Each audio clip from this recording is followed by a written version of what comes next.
Breaking Jain news. गुरुदेव परम पूज्य आचार्य श्री ज्ञान सागर जी महाराज की वह कौन सी अंतिम इच्छा थी और क्या वह पूर्ण कर पाए थे संत शिरोमणि परम पूज्य आचार्य भगवान श्री विद्यासागर जी महामुनिराज। लीजिए सुनिए वह संस्मरण परम पूज्य आचार्य श्री के शिष्य जिन्होंने दयोदय तीर्थ जबलपुर में सन 2004 में आचार्य श्री से जैनेश्वरी मुनि दीक्षा ग्रहण की थी, परम पूज्य मुनि श्री विशाल सागर जी महाराज से। गुरु का अपने शिष्य के प्रति क्या ऐसा भी भाव होता है, ये देखना आज कुछ अलग है आपके सामने प्रस्तुत कर रहा हूं कि आचार्य गुरु और दादा गुरु ज्ञान सागर जी महाराज के सामने कुछ ऐसी परिस्थिति और विद्यासागर जी के सामने कुछ ऐसी परिस्थिति आई कि दोनों के बीच में एक तो बहुत अच्छा कहना चाहिए कि दोनों एक दूसरे को बहुत अच्छे से जैसे अनादिकाल से समझ रहे हो इसलिए कह रहा हूँ कि दोनों ये इन्होंने एक मिनट में समर्पण कर दिया। पहली बार में किसी को समर्पण करना कठिन होता है। पूज्यवर ने पहली बार में दर्शन की और समर्पण कर दिया। पहला नाम सुना इनका, खूब नाम सुन रखा था कि ये तो वाचस्पति विद्या वाचस्पति है, उनसे ही विद्या प्राप्त करने का मन बना लिया। उन्होंने भी उन्हें सब कुछ दे दिया जो किसी को नहीं दिया, वो सब कुछ दिया उन्होंने। दादा गुरु ज्ञान सागर ने सब कुछ दिया जो किसी को नहीं दिया, उन्हें दे दिया। अपनी सारी संपत्ति के थे ना, वो सब उन्हें दे दिया। तो फिर ऐसी बात क्या थी अब वो आपके सामने जो उनको भी कठिनाई में डाल रही थी। दादा गुरु की संलेखना चलते चलते कहते हैं कि 4 दिन के लगातार उन्हें उपवास हो रहे थे और विद्यासागर जी महाराज उस समय खूब उनकी मन से लगन से सेवा कर रही, क्योंकि उनका एक ही ध्येय था कि इनकी समाधि बिगड़ना नहीं चाहिए। बस कुछ भी हो जाए, गुरु की समाधि संलेखना पूर्ण रूप से अच्छे तरीके से होना ही चाहिए। ये उनके मन में बहुत अच्छे से समाया हुआ था और पूरी उन्होंने अपनी पूरी शक्ति लगा दी थी उस कार्य को पूरा करने के लिए। हर बात को मानते, हर बात का ध्यान रखते। भगवती आराधना उनके उस समय उन्होंने भगवती आराधना तक उनके सामने लगाई। जब 4 दिन के लगातार उपवास हो गए तो उपवास होने के बाद एक दिन दादा गुरु उनसे कहते हैं कि क्या आप मेरी अंतिम इच्छा पूरी करेंगे। और संलेखना में अंतिम इच्छा सबसे महत्वपूर्ण इच्छा होती है। अंतिम यानी कहते हैं ना अंतिम इच्छा, इसके तब कोई इच्छा नहीं, और वह संलेखना को सुधारने में सबसे महत्वपूर्ण होती कि मेरी एक अंतिम इच्छा है वो पूरी कर दो। बस आपने इतनी इच्छा है मेरी, सब कुछ पूरी की, सब कुछ किया मेरे लिए। यही सुनने के लिए तो बैठे ही थे वो, वही तो चाहते थे कि अंतिम इच्छा बता दो ताकि आपकी संलेखना ना बिगड़ जाए, बस आपके मन में कुछ रह ना जाए। क्योंकि जो समाधिस्थ होता है, समाधि ले लेता है, संलेखना ले लेता है, उसके मन में रहना नहीं चाहिए कोई बात, गांठ नहीं होना चाहिए कोई बात, अंतिम इच्छा ना हो, कोई ऐसी बात ना हो जाए जिससे कि वो उस आदि उदर इच्छा को लेके संसार से विदा ना हो। ये सबसे बड़ी शर्त होती है संलेखना की। और उससे निकलाना, यहां तक कि अपने दोषों को निकलाना संलेखना में, उसे भोजन की थाली दिखाना, 56 व्यंजन दिखाते हैं उस समय कि कहीं इसके मन में ये कोई ये नहीं रहा कि मैं ये नहीं खा पाया। हाँ, इतना संलेखना में ध्यान रखा जाता है कि बताइए आपको इसमें से क्या खाना है, वो बताते हैं। फिर बाद में भले ही संबोधन एक अलग तरीके से करके उसे समझाते कि नहीं ये अनादिकाल से खाते हैं, अपने को नहीं ये खाना, ऐसे करके। और कोई बात हो तो वो भी बताइए आप, उसकी अंदर से सारी चीज। और दोष है तो दोष भी निकल आते, उसके लिए एक विशेष आचार्य की स्थापना की जाती है, उसे बोलते उत्पीड़क आचार। उत्पीड़क मतलब वो उन्हें पीड़ा दे के भी कि अगर आप नहीं बताओगे तो समझ लेना। हाँ, मतलब इस तरीके की दंड व्यवस्था भी बना देते हैं कि अगर आपने बताया तो हम दंड देंगे आपको, हम बात नहीं करेंगे, हम सब चले जाएंगे यहाँ से, हम छोड़ देंगे आपको। ही इतना मतलब हर तरीके से दोष नहीं जाना चाहिए। तो उस समय सोचो कि उनकी मनस्थिति क्या होगी। लेकिन ऐसा तो कुछ वहाँ था ही नहीं, क्योंकि उन्होंने 6 महीने पहले से ही अन्न का त्याग कर दिया था, तो अन्न का मन में तो उनके था ही नहीं। धीरे धीरे सिर्फ छाछ, पानी और कुछ चीज़ें वो लेते थे। धीरे धीरे करके वो भी सब छोड़ना उन्होंने शुरू कर दिया, और 4 उपवास लगातार थे। तब उन्होंने कह रहे हैं कि मेरी एक अंतिम इच्छा है। तो उनको लगा कि कोई विशेष इच्छा है, विद्यासागर जी को लगा कि विशेष इच्छा है, बस ये इच्छा पूरी हो जाए तो आपको कुछ नहीं करना पड़ेगा। और जो उन्होंने अंतिम इच्छा बताई वो अद्भुत थी। वो उन्हें अपने आप में सर्वश्रेष्ठ घोषित करती है। वो इच्छा बताती है कि शिष्य का अपने गुरु के मन में क्या गौरव होगा, कितना महान उन्होंने इन्हें माना होगा। इस शिष्य को जिसे बचपन से पढ़ाते ना, जैसे कि जिन्होंने उसे पढ़ाया लिखा है उसके मन में कितना गौरव होगा। तब जाके आचार्य पद मिला, और आचार्य पद के बाद उन्हें अपना सल्लेखना गुरु बनाया। अब यहां से ये लाइन आपको बताएगी कि क्या है। ये लाइन बहुत गहरी है।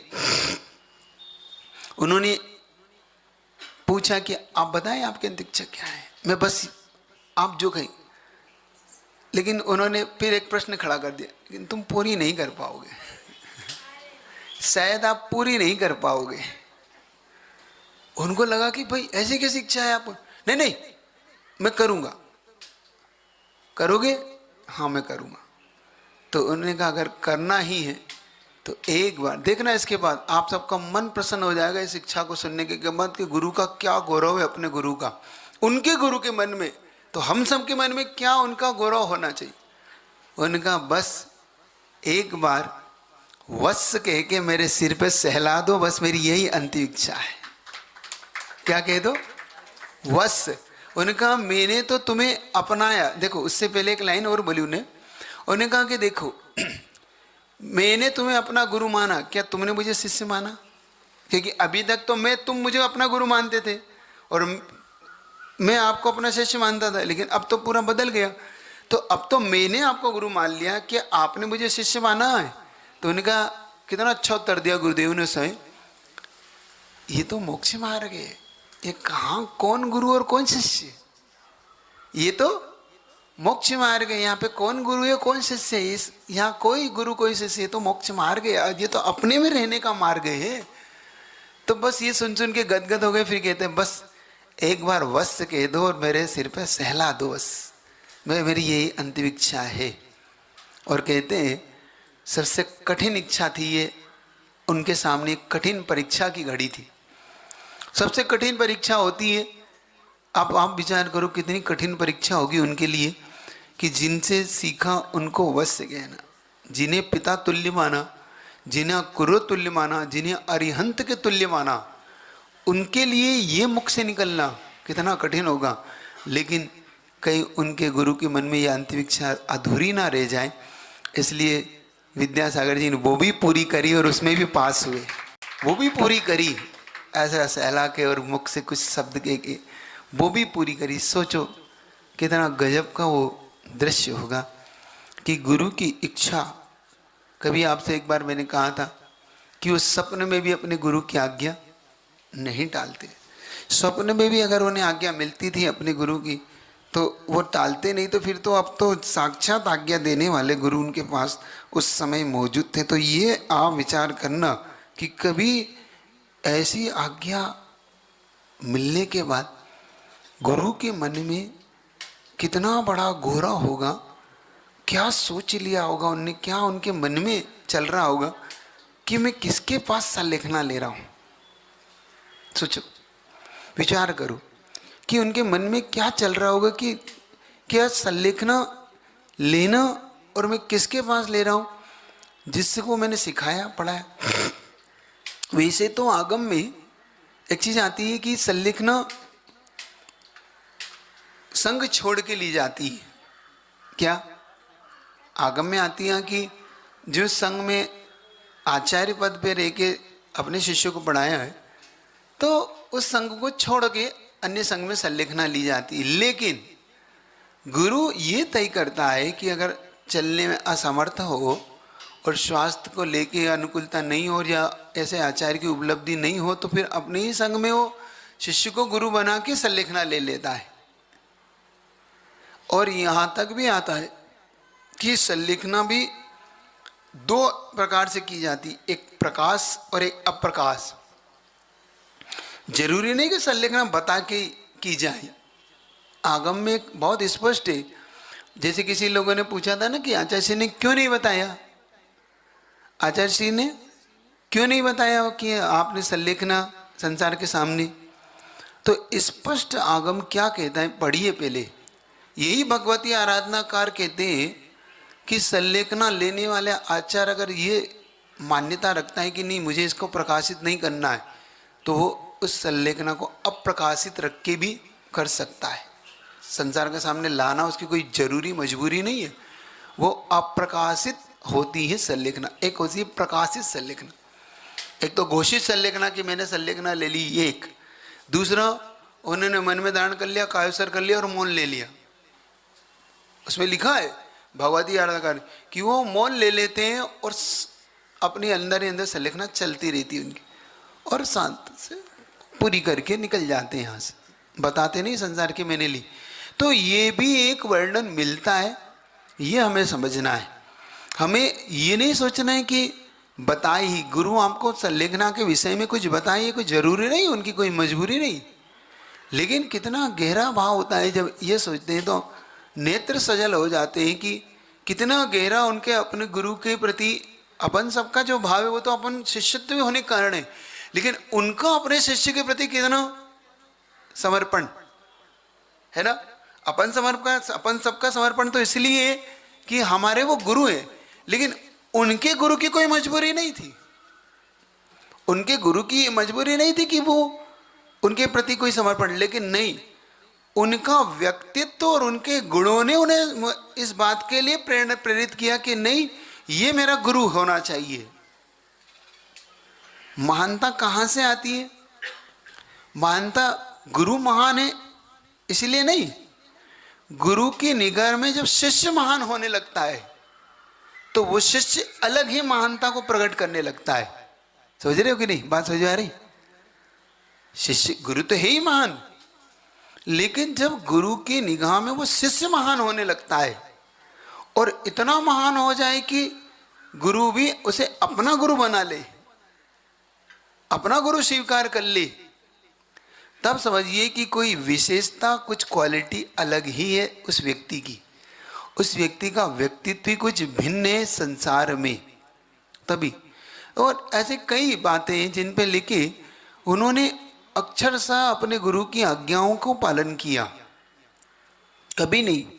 आज तक मैं विचार कई बार उनके जब उसको सुनता हूँ, समर्पण को देखते हैं अपन गुरुदेव के, तो हर बार गुरुजी उस पर एकदम खरे उतरते थे। हर बार उनके शब्द से एक ही चीज निकलती कि मेरी गुरु आज्ञा यही है। मतलब उन्होंने गुरु आज्ञा को सम्यक दर्शन मान के आगे बढ़े कि नहीं, मेरे लिए तो मेरे गुरु की आज्ञा यही है, मुझे बस इसमें कोई बट नहीं है, इसमें मुझे कुछ सोचना विचारना नहीं है।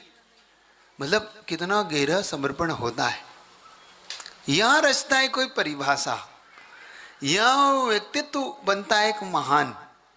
यहाँ से शुरुआत होती है महान बचने की एक रचना। सुन रहे हो कि नहीं? उनके विषय में हम जब देखते हैं तो अपने आप को हम कहाँ पाते हैं? आप सब अपने आप को कहाँ पाते हो? पाते हो कहीं? हम कितनी सारी शंका कुशंकाओं में भरने लग जाते हैं, हम कितना सारा विचारधाराओं में डूबने लगते हैं, ये करें तो ऐसा होगा, वैसे करें नहीं। तब समझना कि क्या समर्पण और क्या परिभाषा रची गई है। ये इतिहास है, बता रहा हूँ, ये भूतों न भविष्यते वाले इतिहास है जो शायद ही आगे आपको मिलेंगे। ये सिर्फ सुनाई अपने तक, सुनने तक ही रह जाएंगे अपन। ये सब सुन रहे हो? ये स्वर्णिम अक्षरों में लिखी जाने वाली चीजें सिर्फ हमें सिर्फ इतिहास में पढ़ने में मिलेगी कि हाँ ऐसा भी कभी होता होगा, ऐसा भी हुआ होगा। समझ रहे हो? तो ऐसी गुरु गौरव की गौरव गाथा, गुरु शिष्य की हमारे अंदर भी वो भाव लाती है। वह अरिहंतवत जिसको माना जाता है, जैसे अरहंत की आज्ञा मानी जाए, गुरु की आज्ञा नहीं, किसकी आज्ञा मानी जाए? अरिहंत की आज्ञा है ये। जिन आज्ञा मानी जाए, जिन आज्ञा के बराबर बहुमान दिया जाता है, तब जाके लगता है कि कितना दोनों के बीच में कितनी गहराई होगी दोनों के संबंध में। और अंतिम क्षण तक जो अपने गुरु को याद करके, और ऐसा नहीं, एक सबसे बड़ा एक जब, और ये मोह नहीं है, एक बात ये भी बता रहा हूँ, बहुत से लोग को ऐसा लगता है कहीं ये मोह तो नहीं है।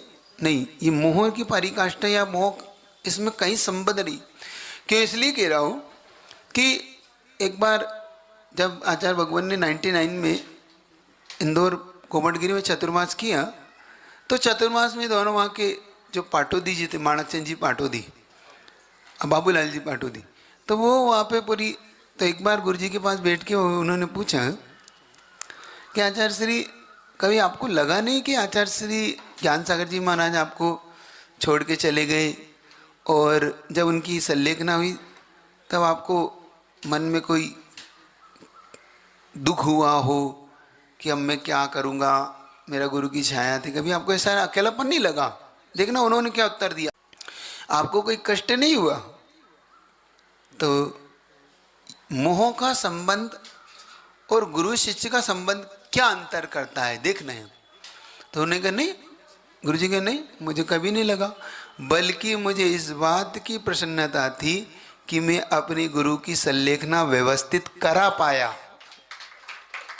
मेरे गुरु अपने अंतिम लक्ष्य को पा गए, उनकी संलेखना अच्छी हो गई, ये मेरे लिए उस दिन प्रसन्नता थी। उन्हें दुख नहीं था, क्या थी उन्हें? ये प्रसन्नता थी कि मैं अपनी गुरु की उस संलेखना को करा पाया, जिस लक्ष्य को लेकर उन्होंने मुझे चुना था। क्योंकि चुनना, गुरु का चुनना भी देखो, उनका चुनाव को हम 100% दे कि उन्होंने मुझे चुना है, ये भी एक टास्क होता है। ये भी बहुत बड़ा एक, मतलब अपने आप में कि आप पे कोई विश्वास कर रहा है, आप उसके विश्वास पे कितने खरे उतरते, संदेह की नहीं। जैसे कोई गुरु आपके समाज को चुनता है, मान लो आपके वहां आते हैं, तो क्या उनका विश्वास हम बना पाए? क्या हम गुरु के विश्वास की योग्यता हमारे ला पाए? क्या हम उनके विश्वास पे खरे उतर पाए? अब वो कोई स्वार्थ के लिए नहीं, आपके कल्याण के लिए जो वो चाह रहे हैं उसके लिए कह रहा हूं मैं। स्वार्थ की चर्चा नहीं कर रहा हूं कि कोई स्वार्थ की बात हो महाराज, तो वो मैटर नहीं करता। क्या जो हमसे वो अपेक्षा करते हैं कि ये समाज कल्याण करे, ये समाज ऊपर उठे, इस समाज में ये सब अच्छा हो, क्या उसको हम पूरा करने की योग्यता रखते हैं? क्या हम इस प्रकार के शिष्यत्व को प्राप्त कर पाएंगे कभी? ये सोचा करो। ये क्यों सुना रहा हूं आपको? समझ रहे, बात आ रही है आपको समझ में? बात आ रही कि नहीं आ रही?